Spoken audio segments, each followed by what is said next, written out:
Students, मैंने आपको सम्मुख टक्कर के बारे में बता दिया था और अब मैं आपको बता रहा हूँ कि अप्रत्यास्थ टक्कर क्या होती है। अभी तक आपने सिर्फ सम्मुख टक्कर क्या देखे, तिर्यक टक्कर हम बाद में लेंगे इसके अंदर। पहले आप देखें कि अप्रत्यास्थ टक्कर क्या होती है।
अप्रत्यास्थ टक्कर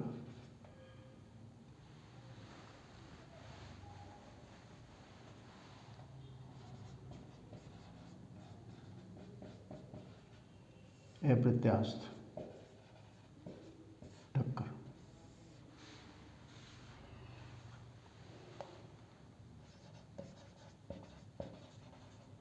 वे टक्कर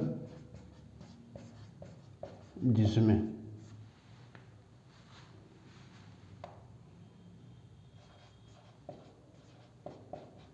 संवेग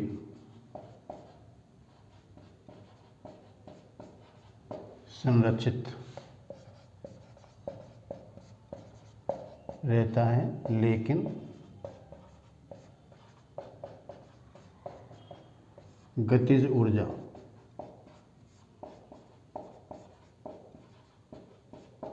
संरक्षित नहीं रहती है। तो इसमें क्या है कि संवेग का तो संरक्षण रहेगा लेकिन गतिज ऊर्जा का संरक्षण नहीं रहेगा। प्रत्यास्थ चक्र में संवेग का संरक्षण रहता है लेकिन गतिज ऊर्जा का भी उसमें संरक्षण रहता है।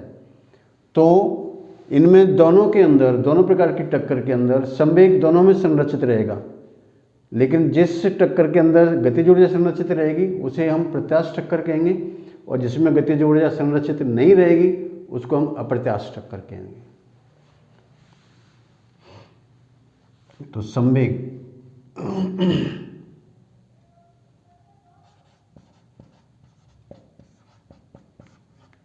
ये संरक्षित रहेगा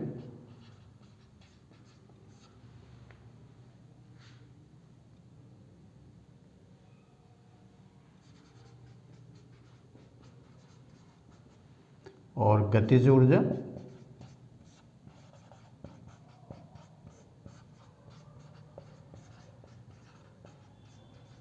संरक्षित नहीं रहेगी। तो इसका मतलब ये हुआ कि हमें इसमें संवेग का संरक्षण का ही इसमें पालन होता है, गतिज ऊर्जा संरक्षण का नियम का पालन नहीं होता है। तो इसमें क्या गतिज ऊर्जा का लॉस होता है इसके अंदर। तो इस तरह की जो टक्कर होती है उनमें हमेशा ऊर्जा लॉस्ट होती है और जो ऊर्जा लॉस होती है तो वो अन्य प्रकार की ऊर्जा के अंदर कन्वर्ट हो जाती है। यही गतिज ऊर्जा जो होती है वो ऊष्मा ऊर्जा के अंदर, प्रकाश ऊर्जा के अंदर, ध्वनि ऊर्जा के अंदर कन्वर्ट हो जाती है जो ही। तो इस तरह से जो प्रत्यास्थ टक्कर होती है उसमें इन नियमों का पालन, गतिज ऊर्जा संरक्षण नियम का पालन नहीं होता है जो ही। इसके कई एक एग्जाम्पल हैं, अगर इसका हम उदाहरण देखें तो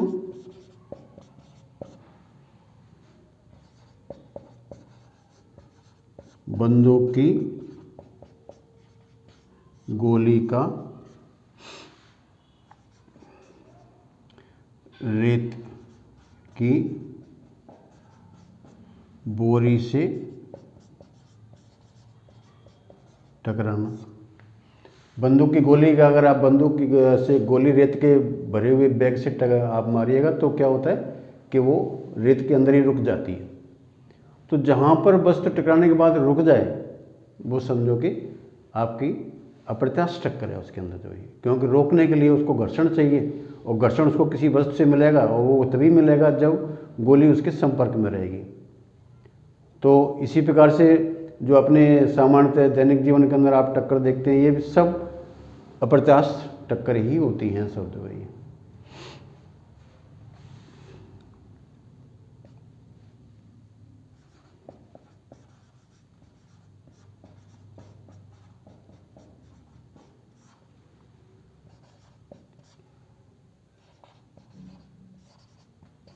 लकड़ी के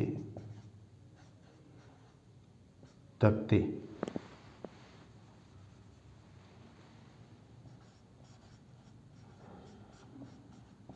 से टकराना आदि इस तरीके की। तो चलिए अब मैं आपको इसमें बताता हूं कि इसमें ऊर्जा का लॉस कैसे कैसे होता है इसमें जो। तो हम मान लेते हैं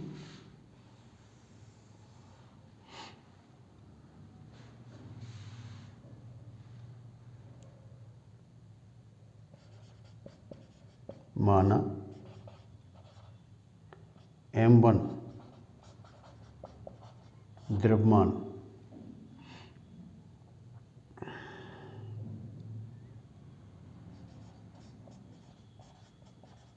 की वस्तु u1 वेग से गति करती हुई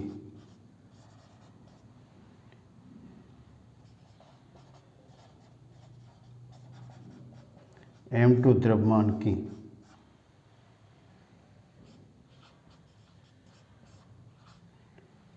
स्थिर वस्तु से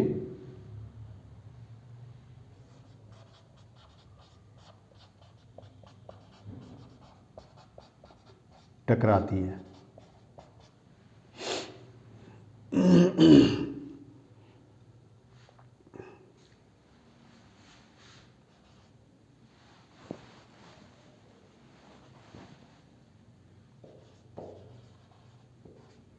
टक्कर के बाद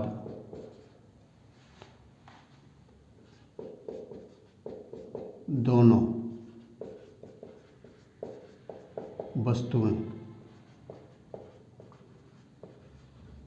संयुक्त होकर v वेग से गति करती हैं।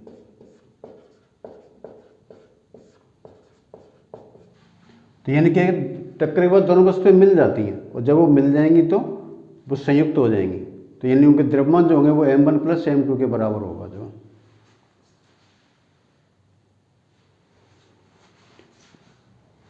तो जैसे मान लिया कि भाई यहाँ पर कोई वस्तु है जो है ये हम मान लेते हैं, यहाँ पर एक ये वस्तु है, ये चल रही है u1 वेग से, ये वस्तु A है, और दूसरी वस्तु यहाँ पर ये है, ये B वस्तु है। तो ये यहाँ पर स्थिर है, तो यानी कि इसका जो वेग है ना वो 0 के बराबर है, यानी u2 इक्वल टू 0। अब ये दोनों वस्तुएं टकराती हैं, और टकराने के बाद फिर ये साथ साथ गति करती हैं, ये पहली वस्तु और ये दूसरी वस्तु। अब ये संयुक्त होकर के ऐसे वेग गति करती हैं दोनों। तो ये A और ये B संयुक्त होकर के गति करती हैं दोनों। तो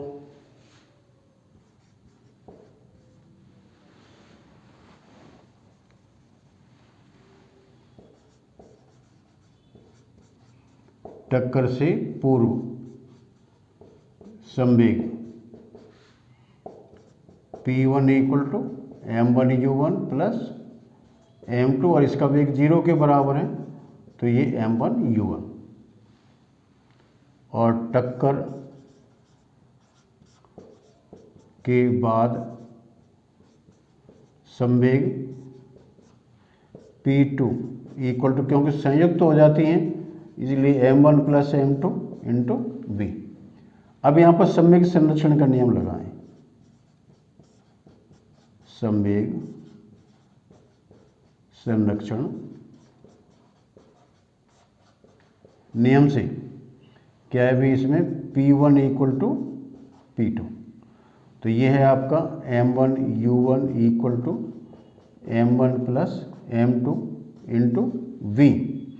इसलिए V equal to M1 U1 upon M1 plus M2। तो इन टक्कर के बाद उनके वेग इतना होगा जो संयुक्त पिंड का जो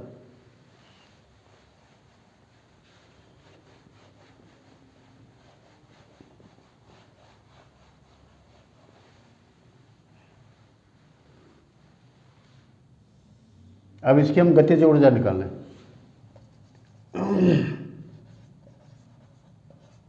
टक्कर से पूर्व गतिज ऊर्जा यानी कि Q1 equal to half M1 U1 square plus half M2 into U2 का मान 0। तो ये रह जाएगी हाफ M1 U1 स्क्वायर, ये इक्वल टू K1। टक्कर के बाद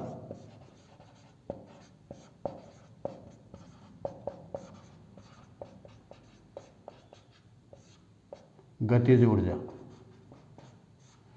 K2 इक्वल टू, क्योंकि दोनों पिंड कंबाइंड हो जाते हैं इसलिए हाफ M1 प्लस M2 और इसका वेग है V स्क्वायर और V का मान ये रख दें यहाँ से, तो 1/2 M1 प्लस M2 और ये आ जाएगा M1 U1 upon M1 plus M2 इस पूरे का होल स्क्वायर। सो ये equal to 1/2 M1 plus M2, ये है आपका M1 square U1 square upon M1 plus M2 का होल स्क्वायर। इससे एक टर्म इसमें कैंसिल हो जाएगा, तो आपके पास आ जाएगा 1/2। इसको हम ऐसे लिख लें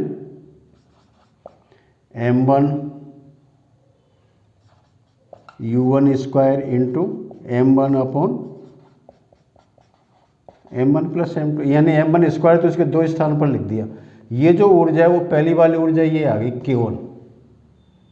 तो आप देख रहे हैं कि भाई इसमें ये जो ऊर्जा होती है K1 का मान ज़्यादा होगा, K2 का मान कम होगा इसमें।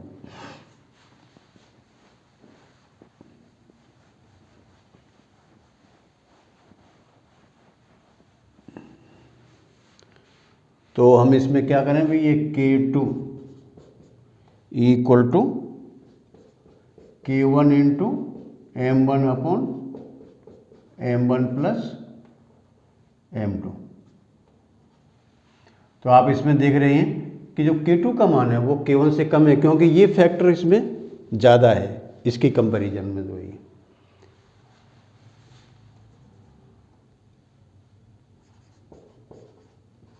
अतः K2 लेस देन K1, तो इसमें ऊर्जा हानि होगी।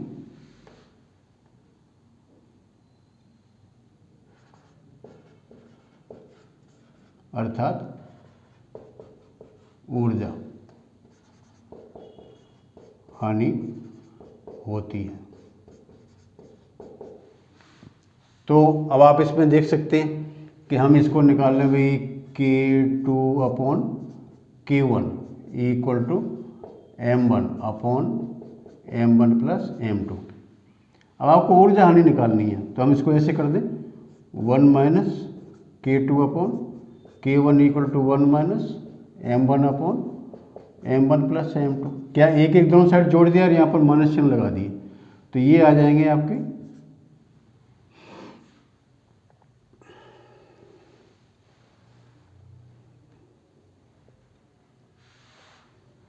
ऐसे नहीं करेंगे इसको,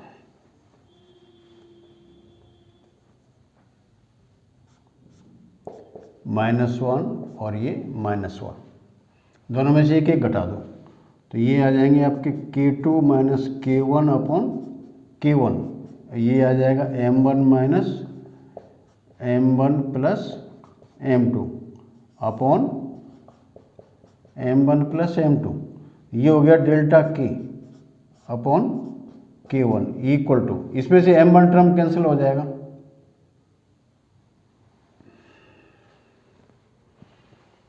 वही था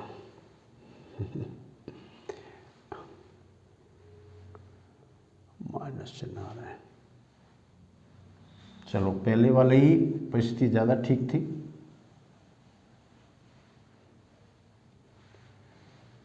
यानी हम इसमें क्या करें, 1 minus k2 upon k1 equal to 1 minus m1 upon m1 plus m2। So ये आ जाएगा आपका k1 minus k2 upon k1 equal to m1 plus m2 minus m1 upon m1 plus m2। ये हो जाएगा आपका delta k upon k1 equal to, इसमें से m1 कैंसिल हो जाएंगे, यहाँ आ जाएगा m2 upon m1 plus m2। जैसे आप अनुपात निकाल सकते हैं कि ऊर्जा हानि और प्रारंभिक ऊर्जा का अनुपात कितना होगा, तो m1 m2 के मान आपको ज्ञात होने चाहिए, तो आप इसको आसानी से कैलकुलेट कर सकते हैं। तो ये हैं अप्रत्यास्थ टक्कर। तो आज मैंने आपको इसमें समूह प्रत्यास्थ टक्कर में टक्कर के बाद ये अप्रत्यास्थ टक्कर आपको मैंने आपको बताई क्या होता है, और इसमें हम ऊर्जा हानि कैसे निकालते हैं ये मैंने आपको बताया। आप इस वीडियो को लाइक करें, शेयर करें और सब्सक्राइब करें। Thank you.